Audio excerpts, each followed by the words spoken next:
Hey there, everyone. So, welcome back to another commentary episode. Yes, we are doing it, and not too late for the end of the year. So, anyways, we are back at it again for episode 2, and I was told that I should really take a look at Takemiya's game. Takemiya Misaki, one of the legendary players known for his cosmic playstyle, big boil production, pretty much. But I was recommended by one of my club members to take a look at it because the way that I've currently been playing in the club, it is reminiscent, at least, to Takemiya's novice, very amateur novice play style. And it looks like I do have somewhat more of an influential Moyo type of playstyle. So I'm excited to see what this game has in store. This is the 24th Judan matches back during 1985. So this was played on December 19th in 1985. And this is the one wonderful thing I absolutely love about Go is that you guys can just look up old records. Like there's records all the way back from the 1400s and relive the game itself. And this is what makes Go so fun because it's not like chess. Unfortunately, it's not like chess, right? Or fortunately, it's not like chess, where every game that you look at from history is never the exact same game because there's just so many different ways that the game can turn that you look at old records and it's a completely brand new game, and that's what makes Go so fun. Is that in chess you have the French opening, the English opening, the Queen's Gambit opening, and then pretty much all like everything has already been figured out, more or less, right? There might be slight variations here and there, but when you look at a game, you can figure out what's eventually going to happen through prediction if you study a lot. But with Go, it's not like that. Like every single game, the board situation is completely different. So anyways, enough of that. Let's get started with the game itself. And so this is Takemiya Misaki Meijin versus Hane Yasumasa. And so Takemiya is the white stones, Hane is the black stones. And so we do have a standard 4-4 opening going into a 3-4 opening on the right side. So it's really white is pretty much telling black it is up to you. Do you want to play on the same side or do you want to cross cut in the opening? And this is kind of unorthodox right here for today's standard. Usually, I mean, they're okay, but usually a wide 3-4 to your 4-4 stone is a way for the opponent to come in and play invade. So you're pretty much telling, at least from my understanding of that opening, is you're pretty much telling the opponent that you're ready for a fighting style game. And so we can see that Hane Yasumasa is building that wing-like formation, showing Takemiya not only can you play cosmic style, but I can also play big Moyo style. So this style of opening right here is for big Moyo. I mean, we can see that the black stones right here are saying that, hey, I want the bottom right hand corner. I really do. And there's nothing really you can do about it. Now, it would be kind of nice to have black kind of kick, exactly, kick, putting a little bit of pressure on this 1-2 space extension right here. Again, white's going to stand up and kind of escape out, but black does need to invest one more move right here to really kind of solidify his reach over here. There is still slight invasion points in the middle of this board. And speaking of invasion points, my co-commentator Eun-kyo just published her Mastering Invasion book, and now I personally have bought a copy because I am also trying to improve, and I can tell you guys from just reading her book, it is much more my style of reading. You guys got to check it out. Again, I'm not going to do a super long plug for her for this because this is a commentary, but I really do enjoy her book currently. So, but anyways, let's get back to the game. And we do see white kind of pushing in on the top right hand corner. We're going to see an empty triangle potentially. Nope, we're going to see the backing away. White most likely is going to push one more time and having black cover. So white might push here, black covers here, and then black can build a nice wall out into the middle of the board. Now white is again trying to not get caught behind. White's going to kind of push out. Now the problem with black's positioning right here is that it is a knight's move. So white can easily just hane right here on top of this black stone and kind of push and cut through. I'm not sure if white wants to play a super fighty game in this match. It does look like white is fighting quite a bit. But again, it is black that is originally saying, hey, I'm playing on the 3-4 on the wider side. I'm here for a game that does a lot of fighting. So yeah, it just we're gonna have to wait and see. We do see the Atari now going to be placed on the N15 stone. There might be a cross Atari. Nope. Black is going to extend. White is most likely going to extend with black, kind of slicing through. No, not slicing through at all. He's pretty much saying that, you know, if you're going to cap my one stone up here, I'm going to build my top board over here while you build a wall on this side. So black is most likely going to try to build some sort of moil right here, while white builds the top. But white is like, you know what, you didn't cap my stone right here, so I'm just gonna punch through. Black, you can Atari me all you want. I don't mind that. You know, I'm gonna push through right here. Black is going to push down. White is going to clamp an Atari and then probably slide once more. But no, black is going to Atari first. Now, unfortunately, that's not going to do too much to these three stones because white has a lot of supporting stone nearby on this part of the field. But black is pushing white quite heavily right now. White's going to go, but black does have a cutting point right here. Black needs to come back and fix this. Maybe fix it by placing a stone right here at the shape point of white's inner group. But no, black decides to connect, leaving that spot open for white. White is going to do a double Atari at this point in time. Black is definitely going to connect. This is like, you got to connect here. But no, black is going to hane first. I don't think that was meant to be done like that, because now, yeah, white can just take. And white has a very strong position now. This is a living group, and so now white is pretty much alive.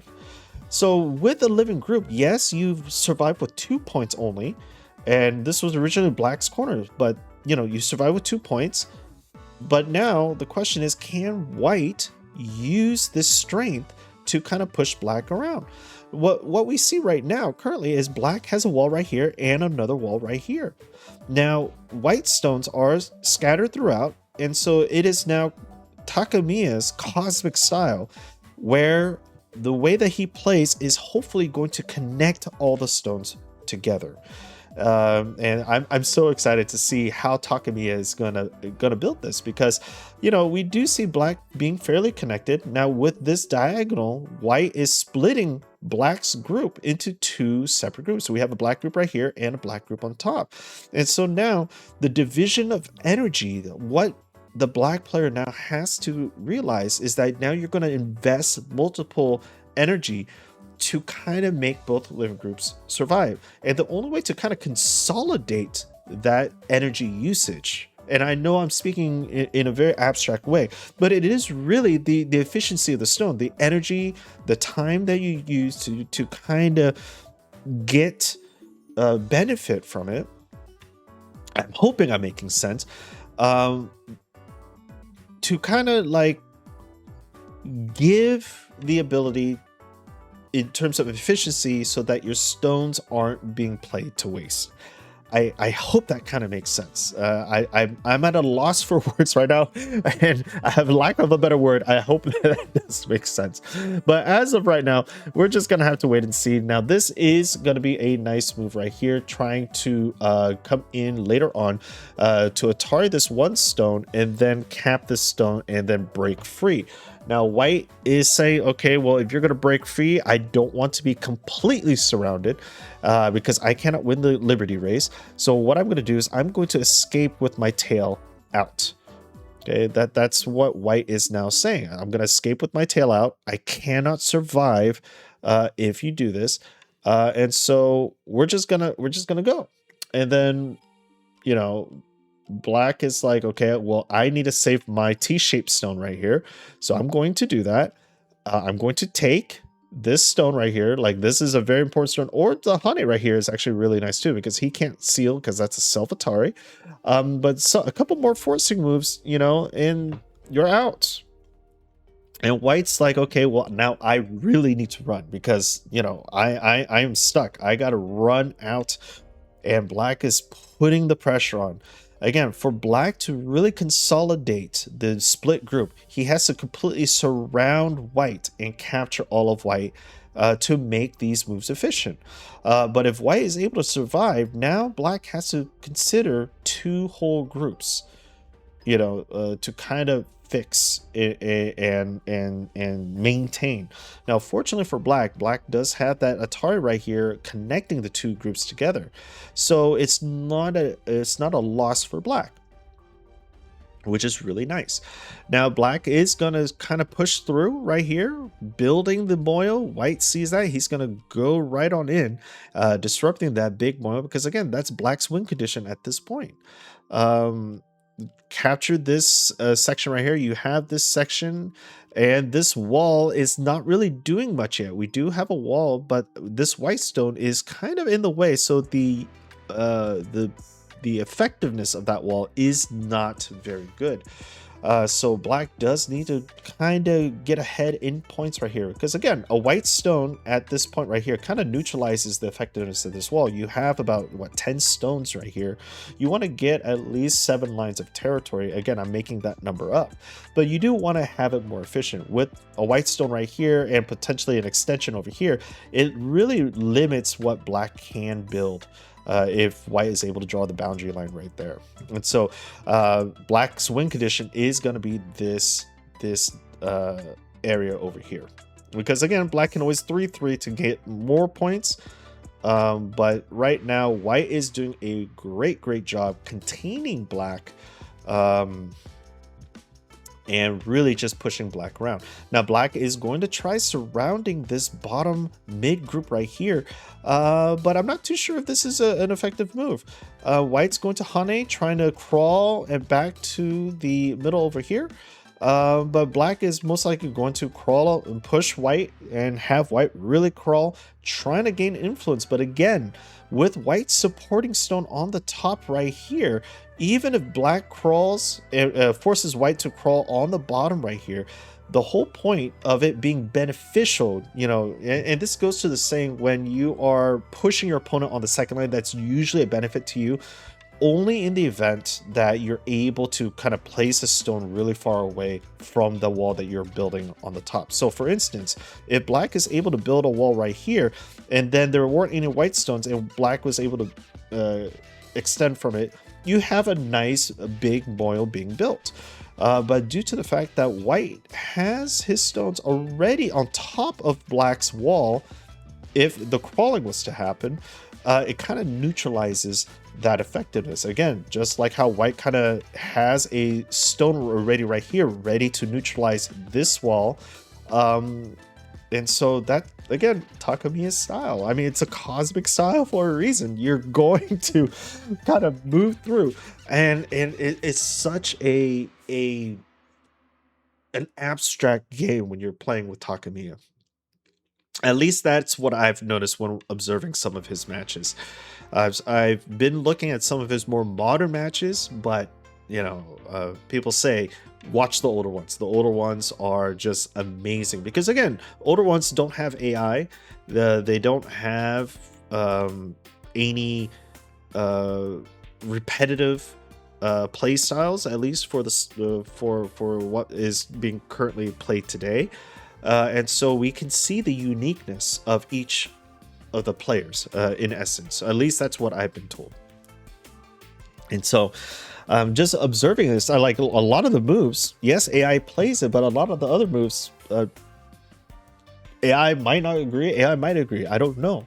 But looking at the two playstyles, you can definitely feel that there's a difference in terms of the strategies involved. And so, anyways, going back to the game, enough of the tangent right here. We do see now white is splitting black into another separate group right here. Now it's really dependent. Oh, I don't know if that's good. White can extend right here, now putting pressure on these black stones. Yeah, see.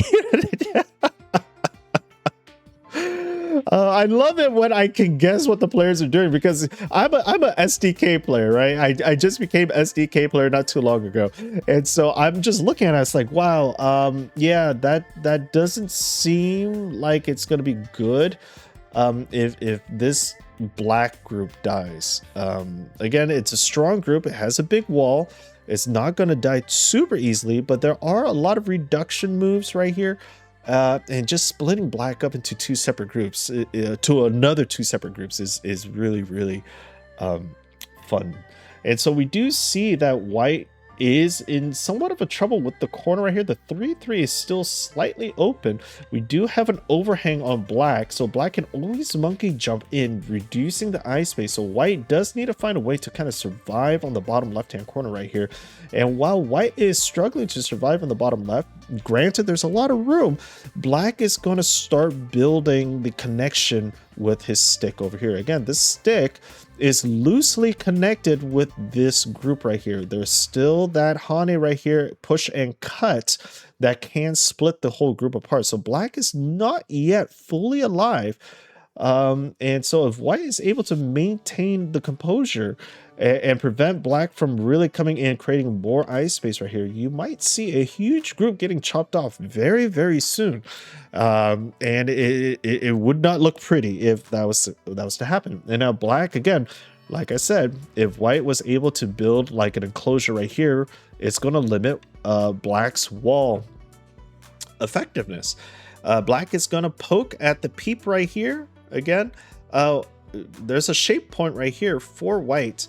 But now white is going to press. White does see that there is a way to kind of contain black. Again, the push right here and the cut is still a viable option. And so white's going to start pressing again, looking to cut off this group. And I'm again, guys, this is the first time I'm seeing this game. I have not seen this game at all. And I can see why I was recommended this game. I can absolutely see why I'm recommending, because I'm seeing plays that I would play in my own game, and I never knew I played like Takemiya until one of my club members told me, "Hey, you got to take a look at his game because your play style is so similar to Takemiya," and so I'm taking that as a huge compliment, in all honesty. So, anyways, and we're taking a look right here, and so we see the complete separation of this black stick. Okay, it's still a stick. We are starting to kind of push through, and there's still this push and this cut that can happen. So it's still anyone's game. But if the push and cut can happen, or the peep right here, I think that's gonna be game ending in terms of this big group. Granted, he might be able to build two eyes down here, but again, this looks like one eye at least down here. There is another way to get the other eye over here, so maybe it's not the end all be all kind of thing. But it is looking kind of dire for this stick of blacks. I'm really concerned about this for whatever reason. It might be alive already. It might have two eyes already. I don't know. But it's looking like something might happen to that stick if it's not careful. We do see white building the wall up here and going in for the... Oh, What did I say, guys? What did I say? We had the pushing cut coming in. Is black? Yes, black has to make eyes now. White's gonna attach. White has to attach here. Come on. Yes, white attaches, preventing black from extending out. Now black can push up, building one eye, but black is deciding to go in for this eye right here. Now white's gonna come down, preventing black from extending forward. Yes, black has to take. Otherwise, black only has one eye, at least based on this. There's so many ways that, yep. And then what is black gonna do? White plays right here, right? White plays right there on F3. Yep, F3, killing the eye down here. Okay, potentially killing the eye. Black has to connect. Black does not connect. What?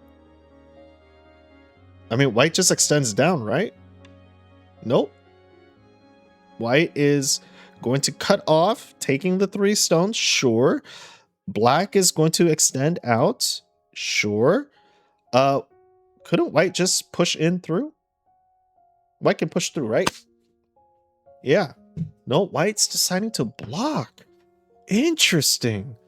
So white is not trying to kill. All white is trying to do is contain. That is so interesting. Oh my gosh. So white's containing black. Black now is solidifying his corner, his side. What does white have? Let's see. Let's take a look at white's territory. White's territory is this with a whole bunch of stones. White's territory is this. White's territory is this and this.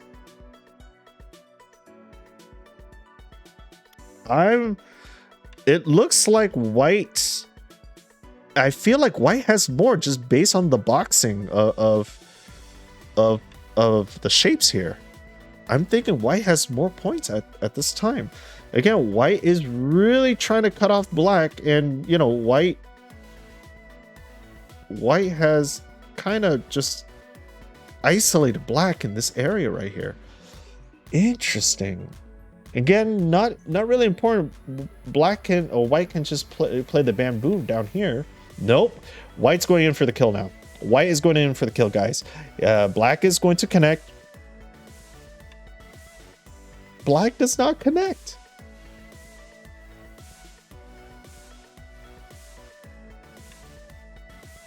Really? Really? Oh, because white can always play here, cutting off that tail. Oh my gosh. Guys. So now black is struggling. Yeah. Is black struggling? That's the question. Is this capture right here bigger than the reduction that white's going through over here? Again, the corner is not yet alive, so if black can kill off this corner, it might be enough to kind of warrant this sacrifice. But white, again, just has to extend once, and this whole group dies. Right? Yeah. Oh, and the game is end. The game has ended, and so the winner of this game is white by resignation. That is such an amazing game. I mean, I am thoroughly impressed with this game right here. Again, this stone is already in a target, right? So if black connects, and let's try it out. Let me see here if I can play enable analysis mode. Say that black plays here and connects. White just cuts, right? Yeah, white cuts. Yeah, black takes a couple stones, but white kills this whole entire group down here. White just kills all of this. There's no eye. There's only one eye. That's it. This whole group is cut off, right? And so that is interesting. Okay. Now, what if black connects? Oops, sorry. What if black connects here? Then white pushes through. Oops. No, I didn't mean that. White pushes through, black connects, and white plays for ko? Is that it? White plays for ko, right? No, no, no. This is capture. Wait, is there a better way? So if black connects, what is white to do?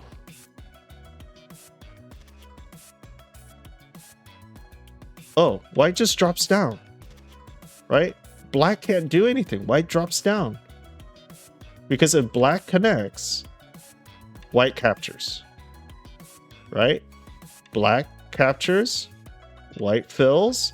This is a false eye, right? Even a black, right here, false eye, right? Yeah, it's all false eyes. So black was completely surrounded. There was nothing that black can do in this game. So losing this humongous center, oops, sorry, losing this humongous center right here, that was GG. Oh my gosh. Anyways, guys, this was Takemiya Masaki's game. I'm at a loss for words. This was such a fun game, and you guys can see the back and forth going. Oh man. Anyways, I hope you guys enjoyed this match. This was an amazing, amazing match. SDK commentary. Hope you guys enjoyed it. Until next time, I'll see you guys in the next video. Take care, everybody.